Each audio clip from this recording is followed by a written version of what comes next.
Thank you. It's a pleasure to be here today and share some thoughts on the Alibaba Group, on retail, and the future. Let me just start by saying, I was really happy when I was asked to come here because SMEs are very much a sweet spot about everything that Alibaba does.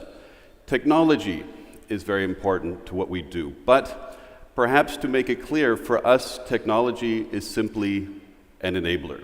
We see ourselves as a technology company that uses data to improve the consumer experience.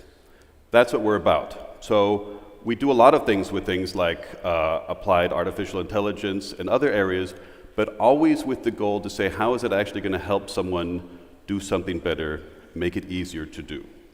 So let me give you just a quick introduction to Alibaba. We are a very large company. When you look at our numbers, that's partly due to the fact that we are a key player in China, and China is, as we all know, a very large market.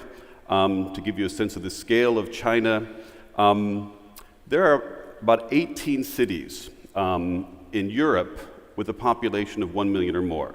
There are 10 such cities in the US. In China, there are 102 cities with a population of 1 million or more, forecasted to grow to 220 million. So there's a very large population there, in a lot of very large cities, with a lot of very strong demand for quality products from the West. This is something that I spend a lot of my time on. 300 million Chinese are what we would call middle class, and with their disposable income, they're interested in purchasing products from the West. So that's a lot about what I do for my work. Alibaba in general, 547 billion GMV, this is gross merchandise volume on our platform. We have over 10 million active sellers, 488 million active consumers on the platform, and we have about 1 billion products and listings at any time on our site, or our sites, as I should say, because we're a bit of a complicated company. We have many, many different business units, 25 and counting, and most of those are only available in Chinese. So in my daily life, actually, it's very difficult for people sometimes to know what I do because they can't simply go onto our website and check it out. There's 25 different ones, and as I said, almost all in Chinese. But what we do is broken down in this chart. I'm trying to simplify it a bit. We started off as a B2B company. 18 young founders, 1999 in Hangzhou, China, using technology to find a way to enable other young people, very, very small SMEs, to participate in cross-border trade, something that until then was really reserved for large corporations. And that was so successful that really became our common theme about using technology to enable people to do things. We then went on to B2C and C2C and C2B, B2B2C, many sort of, I'll call them e-commerce applications. We have core commerce areas, when it comes to things like entertainment, delivery services, all sorts of things that the consumer in China is looking for. The consumer in China is looking for ways to improve the quality of their lives. We also have our foundational services. You can see here at the top, and financial. Alipay is the largest payment system on smartphones. There are over 500 million Chinese who use this every month to pay anything from a coffee to a taxi, to a movie theater, but also to paying their rent, paying their utility bills, paying virtually anything. Many people in China today do not carry wallets.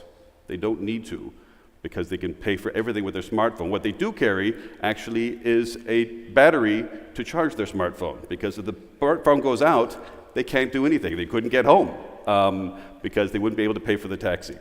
We also have China, that is our logistics services. We don't actually own warehouses. That's not our business. We're a company that partners. So we work with hundreds and hundreds of different companies to help them deliver the packages from A to Z.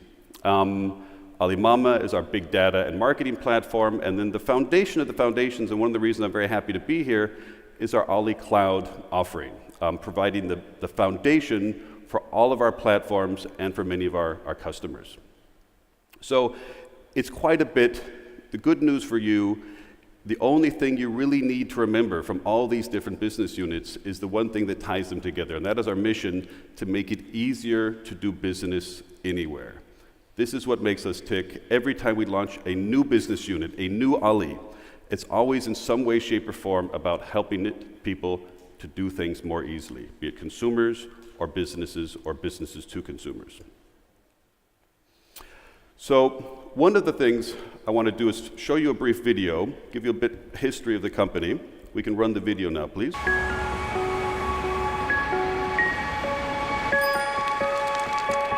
Alibaba was created in China and founded on a simple belief that small businesses are the bedrock of a prosperous society, and that everyone who wants to do business should have the chance to succeed. We built what has become the world's largest online marketplace, where millions of small businesses can connect with their consumers, and where everything they need to start, run, and grow their business is only a click away.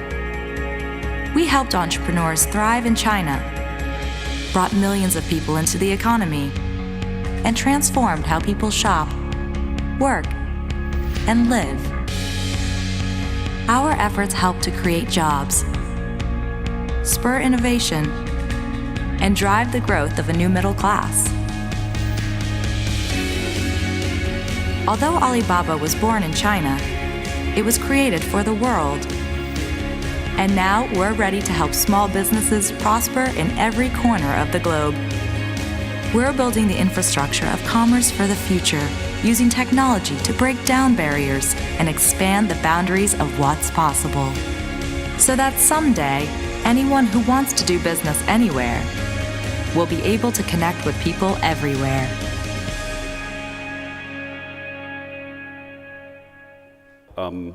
People in China. We are a company that started in China. As we said, we'd like to think of ourselves as a company started in China, but for the world. But we're doing increasingly things in many other areas, including where we are today. So one thing I wanted to quickly point out, because this is one of the big surprises to me when I joined the company, and not really realizing this point of reference. Chinese consumers 30, 40 years ago, one generation ago, had essentially no choice when it came to products and brands and offerings. And then if you think about stepping forward just one generation, so 30 years to today, from a group of consumers with very little choice, going to today, the Chinese consumer today is probably one of the best informed, sophisticated, and demanding consumers in the world, all within one generation. Most of us don't have that reference point. For most of us, let's say our parents didn't drive cars that looked like ours.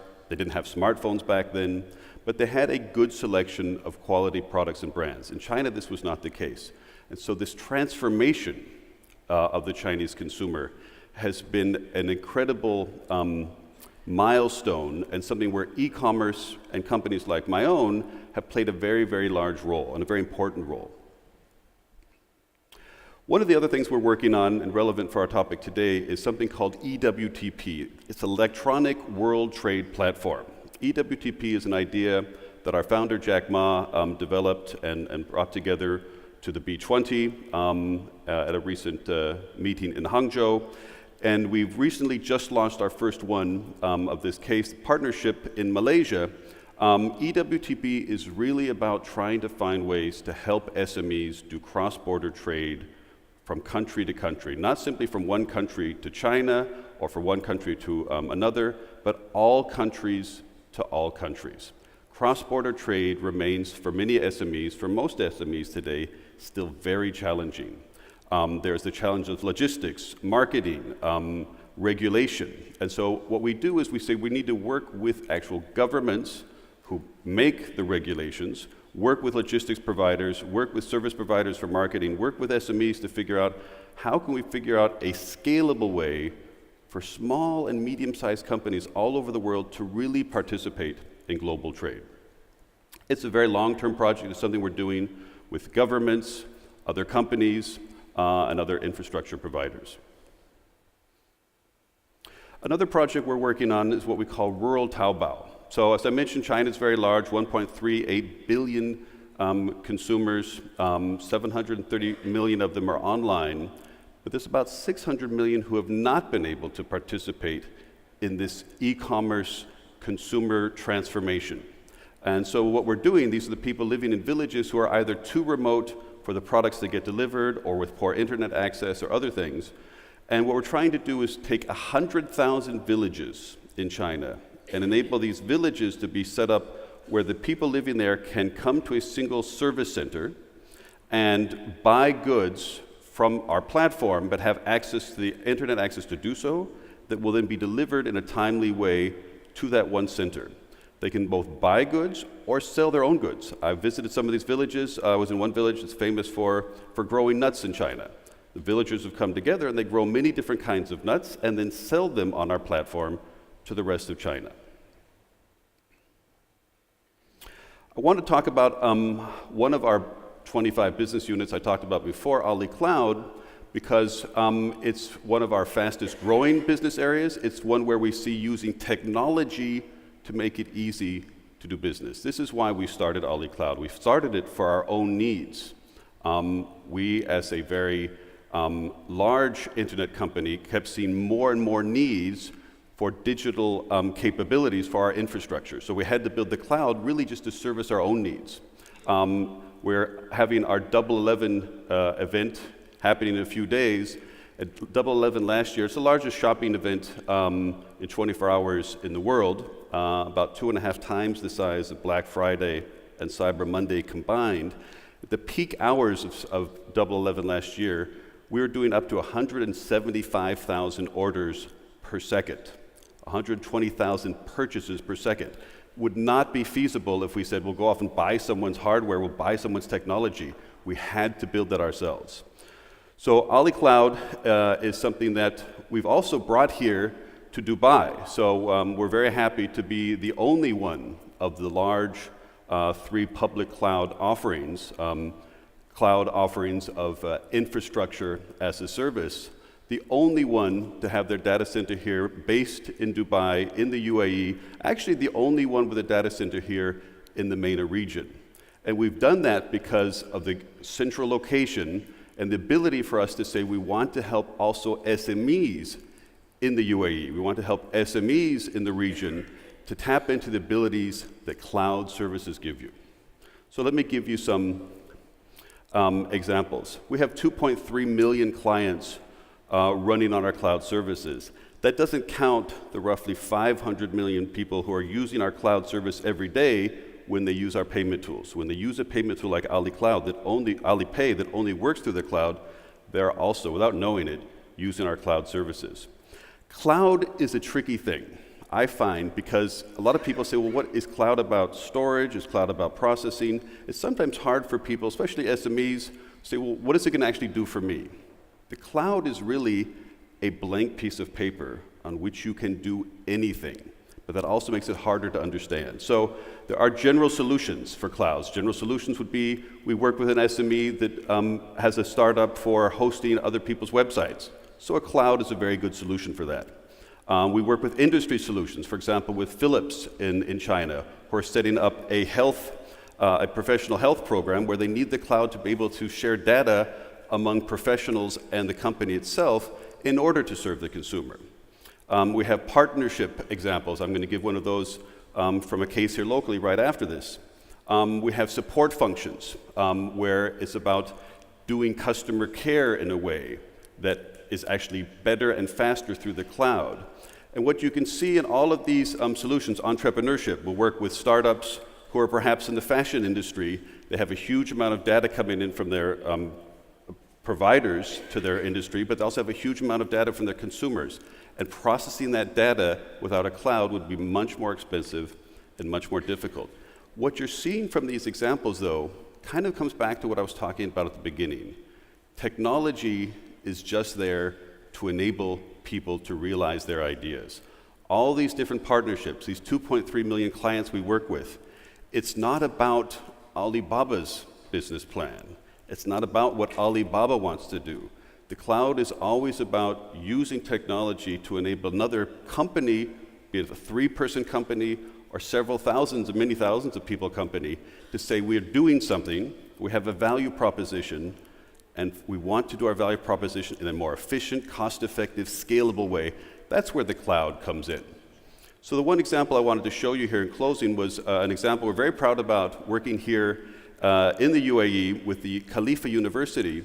So the Khalifa University is doing a project which is about, and I'm not the best person to explain this in detail, but it is using quantum mechanics to investigate a way to look at how liquids flow over rocks in order to improve the efficiency of the petrochemical industry.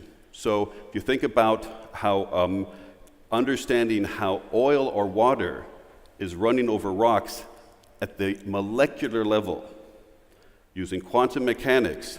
So the university has put this project together. It's about a way of using this region's natural resources more effectively.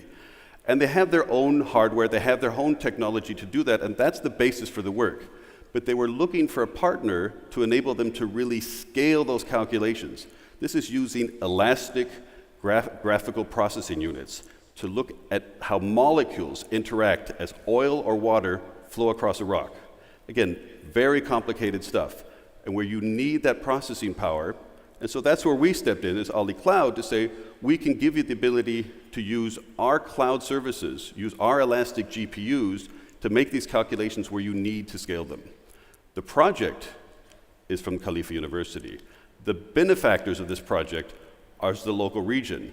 And we see ourselves really just as the technology to enable this project to be more effective. That's the way we think of technology. And that's the way we try to approach what we're doing as Alibaba. So in closing, I don't think we have time for Q&A, but what I would like to say is we have a team here based actually literally 5 minutes away from this building. The team is, you can contact through this email list. The team would be really happy to engage with you directly, be you an SME or another company or a government association, government organization. How can the Ali Cloud system help you to do in a more scalable way, in a more efficient way, in a better way, in an easier way, the goals for your organization or your business? Thank you very much.